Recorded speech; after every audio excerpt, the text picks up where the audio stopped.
We must decarcerate our voice. We must decarcerate our vote. This state is a carceral state. It is a state where we imprison far too many people for what we call crimes. A lot of times the crime is just living. The crime is just being present. The crime is being a human being. We need to do more to help the people that have been disenfranchised, that have been underserved, the people that we call at risk. I'm one of those people. I'm an impacted person. My mother was pregnant with me in jail. My name is Marque Hall. The D stands for Devon. In 2008, when Obama won, I was back in jail. I was in the hole. So I couldn't vote. My, I my. wasn't a part of that process in 2008. That would have been the first election that I could have voted in, but I wasn't able to because here in Delaware, we don't provide that privilege to people that are in jail. In Maine, in Washington, D.C., and in Vermont, they allow for people that are locked up behind bars to vote. That's something that we could do here in Delaware. It's something that we could allow with absentee voting. There are ballots that could be in prisons. This is what happens in states like Vermont, Maine, Washington, D.C. And that's something that we could have if we advocated for, if we demanded it.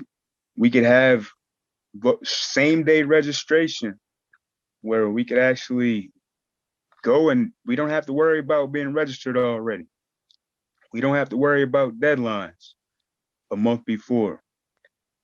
But now we have all those different barriers that stop people from voting, including the barrier of not knowing. People aren't aware that they have the right because when you're on probation, you still don't have the right to vote. Even if you get out of jail and you're doing the right thing, you're working, you're trying to take care of your family, you can't vote if you're on probation.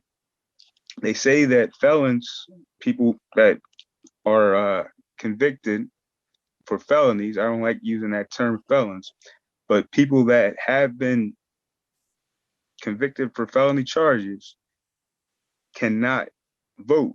That's People right, think that bro. they can still because you don't get a packet when you get out of jail that says, yeah, you can vote now. There's no packet. There's no knowledge of that. It's Dr. King's birthday, and he would have been 93 today if he wasn't assassinated. And it's horrible that we still have all these different things that are stopping us from doing what it is that we should be able to do, that he fought for us to be able to do.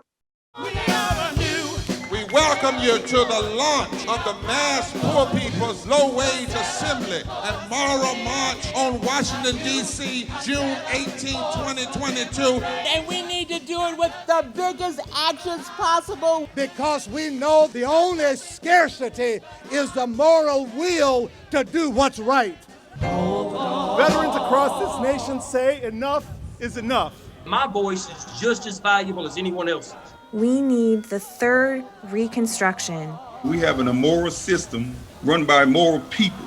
But together we fight. And we become an agent of change. We're rising up to demonstrate the compelling power that we, poor and low-income people, have to reconstruct society from the bottom up.